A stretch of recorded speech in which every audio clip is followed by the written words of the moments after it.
Good evening, entrepreneurs. Joe DeChara here again with another version of me interviewing my mom. How are you? Happy Friday. If you're watching live, give me a hashtag live. If you're watching the replay, give me a hashtag replay. This way I can check up on who is watching us. And if you have any questions, you can post them in the chat box here, and we can be interactive. And tonight I have a special guest. I keep lining up special guests, basically because I'm running out of content. And I don't have enough to say, so I get these interesting people to tell their stories. And I ran across this woman who is my mom, who has a very interesting entrepreneurial story, and I want to introduce her as, hi, Mom, how are you? Pretty good, thanks, Joe.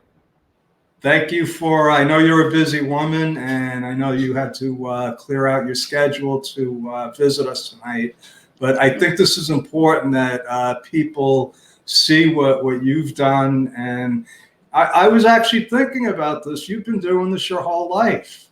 Right, And, I have. And I think that I'm pretty certain that you're where I got the entrepreneurial gene from. Probably. Yeah, no, not probably. And we're going to talk about that tonight, because I thought for years that there was something wrong with me starting so many businesses. And I said, where did I get this from? And then I was thinking back, growing up, the flea markets, the Tupperware, toys, everything. Yeah, so we're gonna talk about that. But right now, what I'm really I'm a little bit perturbed about, and I'm also very proud of, is the fact that you started this business without me. Oh, so sorry. I'm supposed to be the business guru, the CPA, the startup specialist, and you went and started an online business behind my back. Well, actually, it wasn't my idea. It was your sister's. Okay, well, so both of you are guilty. Yeah, that's why it's called Suzuki. So let me share this, and my executive VA is just joined us, and I don't think I told her that I was going to be interviewing a world famous entrepreneur today. But so, and I have a client. So now this is an Etsy store, and I have a couple of clients that are setting up stores on something called Shopify. Right. And maybe, so I don't know too much what the difference is, but the story goes like this. I get a call from you, or an email saying that you and Sid, my sister, want to talk to me about what your plans are, right? Yeah.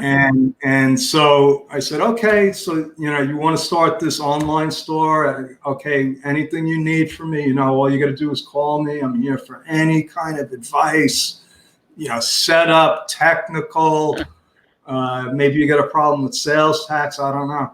And you said, okay. And then I think it was like 2 weeks later, you were already making sales. Mm-hmm. How could you do that without me? Well, Etsy is set up to help people like us. I mean, they take this tax out, and they advertise for us. Well, we pay them, but they do most of the work, really. But Tina had to go. I mean, Sid had to go in there and investigate everything. She studied it. She studied the mailing, everything. Okay. And she's really the business part of the business. She's the brains behind the operation. Yeah, because I kept busy just making all those masks. Okay, so that's interesting. So so let's go backwards a little. So you've been creative. You just make stuff. Always. And so you made a couple of. I should have got mine. Yeah, I'm gonna get up and get my mask so I could show everybody. But so you made these masks that are, oh my God, it was so much better than the ones that we got from the store. Let me tell you what happened. You know, when the COVID started, I was worried about our family, so I started making these masks. And when Sid saw them, when I moved here, she had the idea, and I said, all right, don't do anything. Let me make some stock. Well, she came up with the packaging and, you know, the mailing, like I said, all that. And I'm getting raves. They love my masks because they're so different. They're the same, but they're different. Yeah, hold on. I should have got that. I'm gonna get up for a second, Joe. I'll be right back. Okay.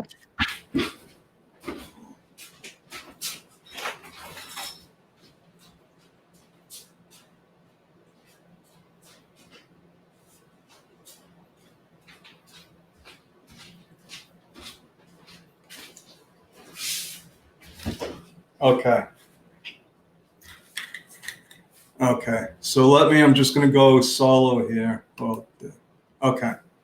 So this is what I got. I got to take this out. Put it on. And that's it.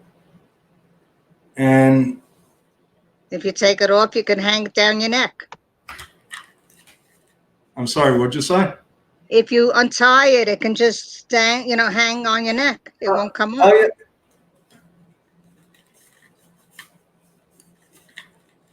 Yeah, so it becomes like it becomes like people wear bandanas like this and stuff. Yeah. But so you're making them. So I didn't know it was her idea to start selling them. Well, I kind of thought about it. So anyway, so you have this product. Yeah. And I mean, I don't know how long it takes you to make these. It depends. Okay. About an hour. About an hour. Okay, so now she wants to sell them, and you got to build up some stock because you hand make all this stuff. Right. So let's say that took you, what, a week or two to build up some inventory? About a week. Yeah, about a week because I can't constantly. I am 80 years old. Yeah, which is another fact that I want to bring out here. Because this is really, it's not just to interview my mom because I'm so proud of her. It's to show people that, listen, it doesn't take that much to start a business now. No. As long as you stick with the basics. You see, people like me, we overcomplicate everything. People, we start businesses and, it starts out like a little idea and then unfortunately, we don't wind up executing it and doing what you do because we get all, I'm like, oh my God, we got to do SEO. I need a special website. You just kept it simple. And then I was thinking growing up, I was like, that's what you always did. It was a simple formula. So you have this product, right, that's obviously useful. But most people don't say, oh, I can sell this. A lot of people are just creative. They make stuff. I know grandma, that's what she always made stuff. But I don't remember her going out and selling the stuff. No. Yeah. So, it takes a special person to say, oh, I want to put it out there and sell it to people. It kept me sane. It kept me sane. It made me feel useful. Yeah, and that's another thing. And I want to go back to that because there's a whole thing going on here with women and how women were treated even back in the 60s. Because women were not supposed to be in business. My friend John got me to watch the show called Mad Men. And it was about the Madison Avenue advertising agencies in the 60s. And Yeah. it shows how women were treated. Yeah. And I said, oh my God, then, how was it just put you in a whole different category. Because I said, Mm-hmm. my mom was different. You went out and you did business. Women weren't Well, business. all right. I did have regular jobs, but being a wife and the mother of 5 kids, life happened. So I couldn't really go to work. I had to create work. I had to create some income. So, of course, I became a seller. You created like your own opportunities. You were an Right. entrepreneur. Exactly. I mean, I can remember some of the things. Shackley. Do you remember Shackley yourself? Yeah. The Yeah. Tupperware parties. Oh my God. I did And toys. I did plaques. I did everything. so, I wish Yeah. I realized this a long time ago because, it would have made a lot more sense. Maybe I could have spent less years in therapy, wondering what, but that because I saw you, Ma, it was like you made it possible that, yeah, why not? And I don't know. And I tell this story. I don't know if you remember the casino that I started in the driveway. Do you remember that? Oh, yeah. I got angry. Oh, so you do remember, because I talk about this all the time. I'm still Yeah. I'm a little bit angry because you shut me down. Right. But I was 10 years old and I actually made money in a casino. In our front porch. Yeah, I mean, how many 10-year-old kids do that? And now I realize, I said it was because you were my example. So thank you for that.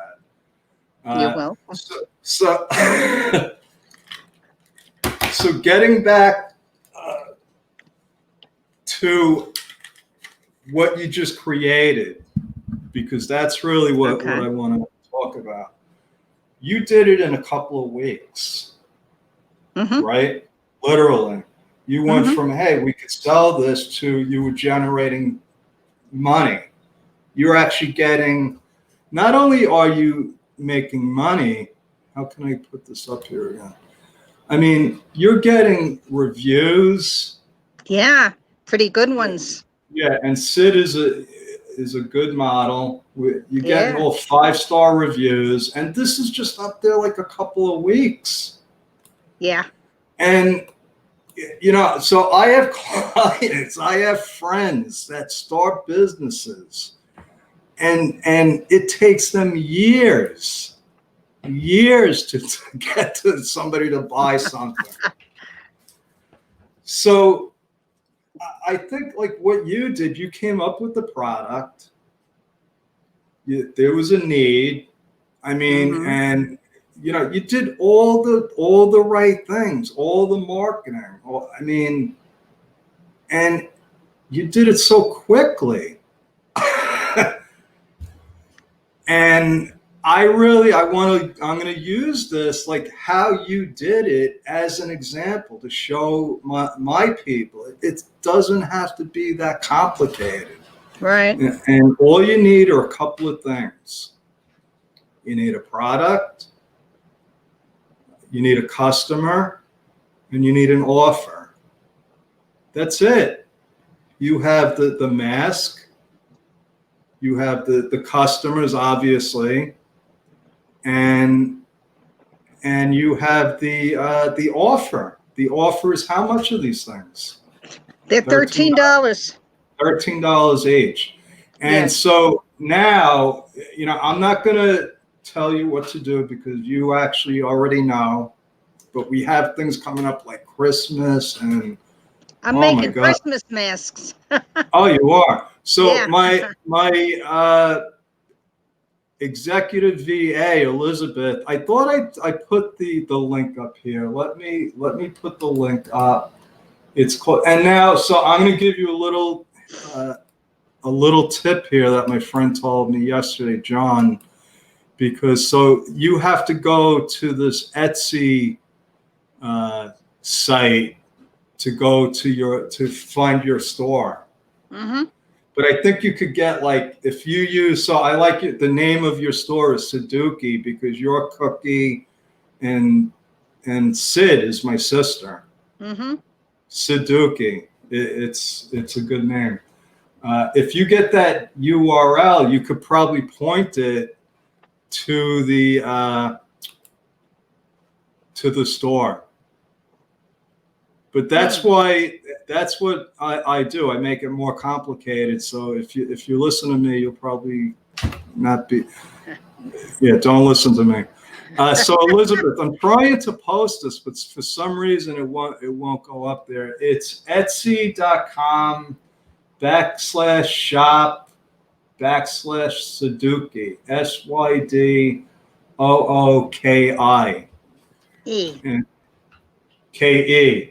Okay, No, I'll try no, it. no. KIE. KIE. Sudoku post. Okay, I think it's going there now. It should do. Okay, if it's not, if I don't get it on there now because I get distracted with Facebook, I will post it after the interview. But I want to, so this isn't your first business. Right. What business were you doing before this? I know you had the store in New Mexico. Store. Didn't you have a shop? You had was that a flea market? I don't remember what you were Oh, saying. no. I did the craft shows every year. There's a Okay. line, before Christmas from September on of different places having Christmas fairs. And that's what I did every year. I built up my stock of whatever I was making at the time. Okay. And I did the row of shows every year. Okay. And what other businesses did you do? Jewelry. And That's right. You were making your own jewelry, right? yeah, I was making it and selling it. I make anything. I like So, to. Okay, let me explain something. When I get interested in something, I don't wait till somebody tells me how. I go out and learn myself. I teach myself how to make it and how to, put it together, how to sell it. But mostly I like the craft fairs. That's, very big in New Mexico.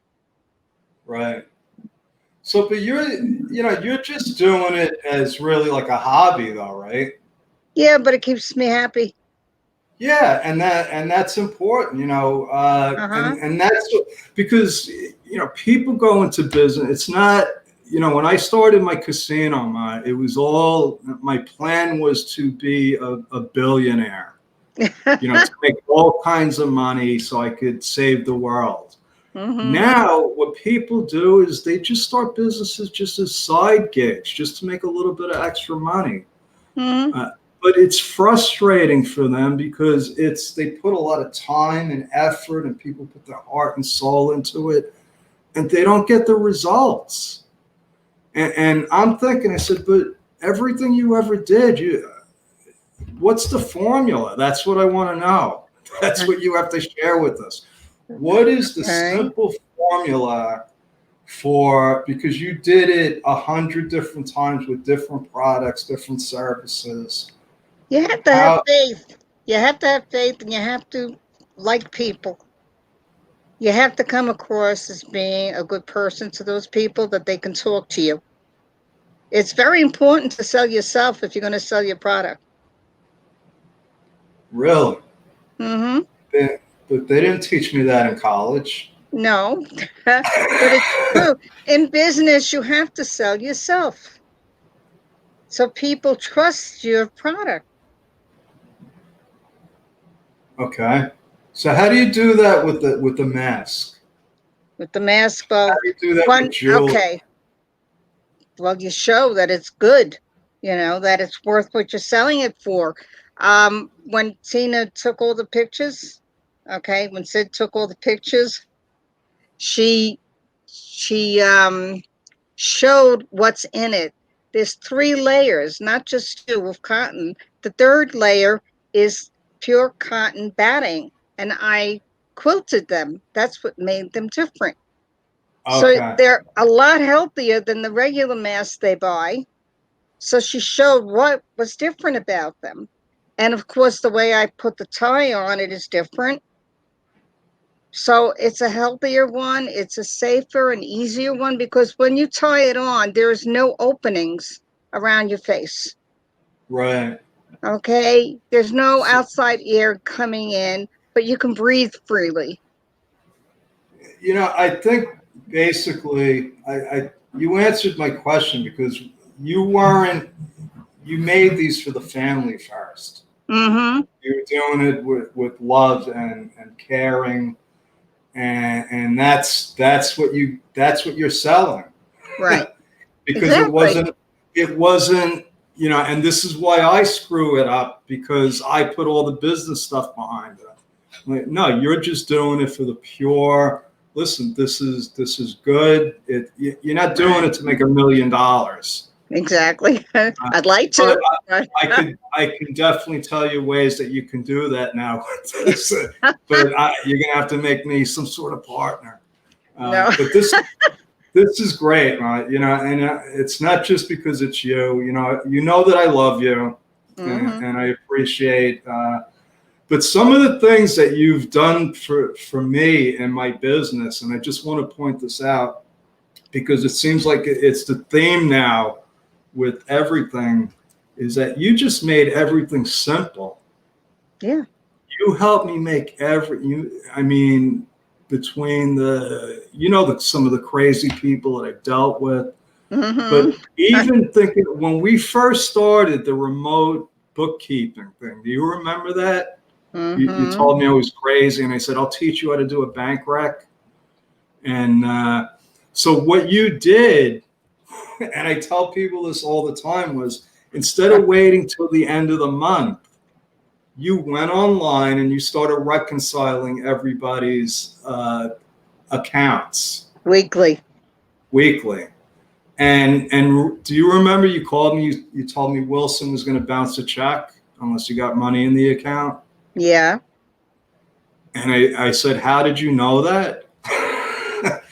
Now, I'm the CPA, the son. I'm teaching you because you just used common sense. You said, why do I have to wait till the end of the month when I can just go online now? Meanwhile, me as the account, I was just so used to that Monthly. regimen. Right. Yeah. And that changed the whole way that I looked at how I did, why we were doing a remote accounting. Mm-hmm. And now what I'm doing with Wave App, I know you don't have time to come out of retirement for the bookkeeping, but this Wave apps, you would have loved it.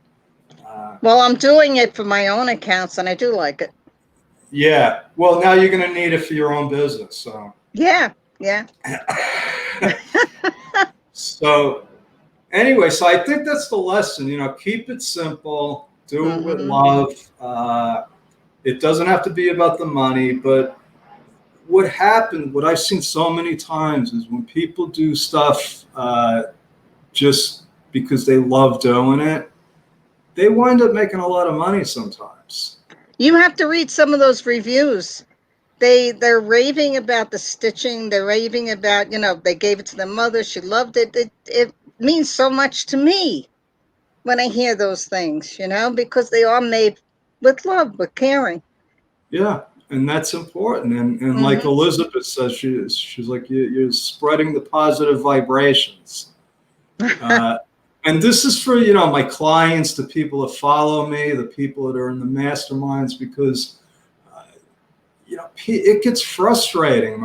People, and they're trying their hardest, and I'm coming to the conclusion. I'm like, maybe people are trying too hard. No. Maybe you just got to relax a little and just. Yeah. You know something though, what I found, I have friends around my age that are very, very depressed because they're afraid to go any place. They're afraid to do anything. And I explained to them, I hate busy. That's what you have to do. Pick something to do and keep yourself busy. Don't think about what you're not doing. Start doing something. And this is just advice for everybody. Yeah. Not you don't have to make money on it. It's just don't go crazy. Do something with your life. Yeah. So anyway, any other parting words of wisdom that you can give my loyal followers? Only one thing: stay safe, everyone. And wear masks when you go out. And these are the best Right. masks. And I'm gonna put the post up there. And if you're around tomorrow, Mm-hmm. uh, at what time would it be? 12 o'clock your time. We'll have our mastermind meeting. Okay. And maybe if you're not too busy selling masks, you could join us.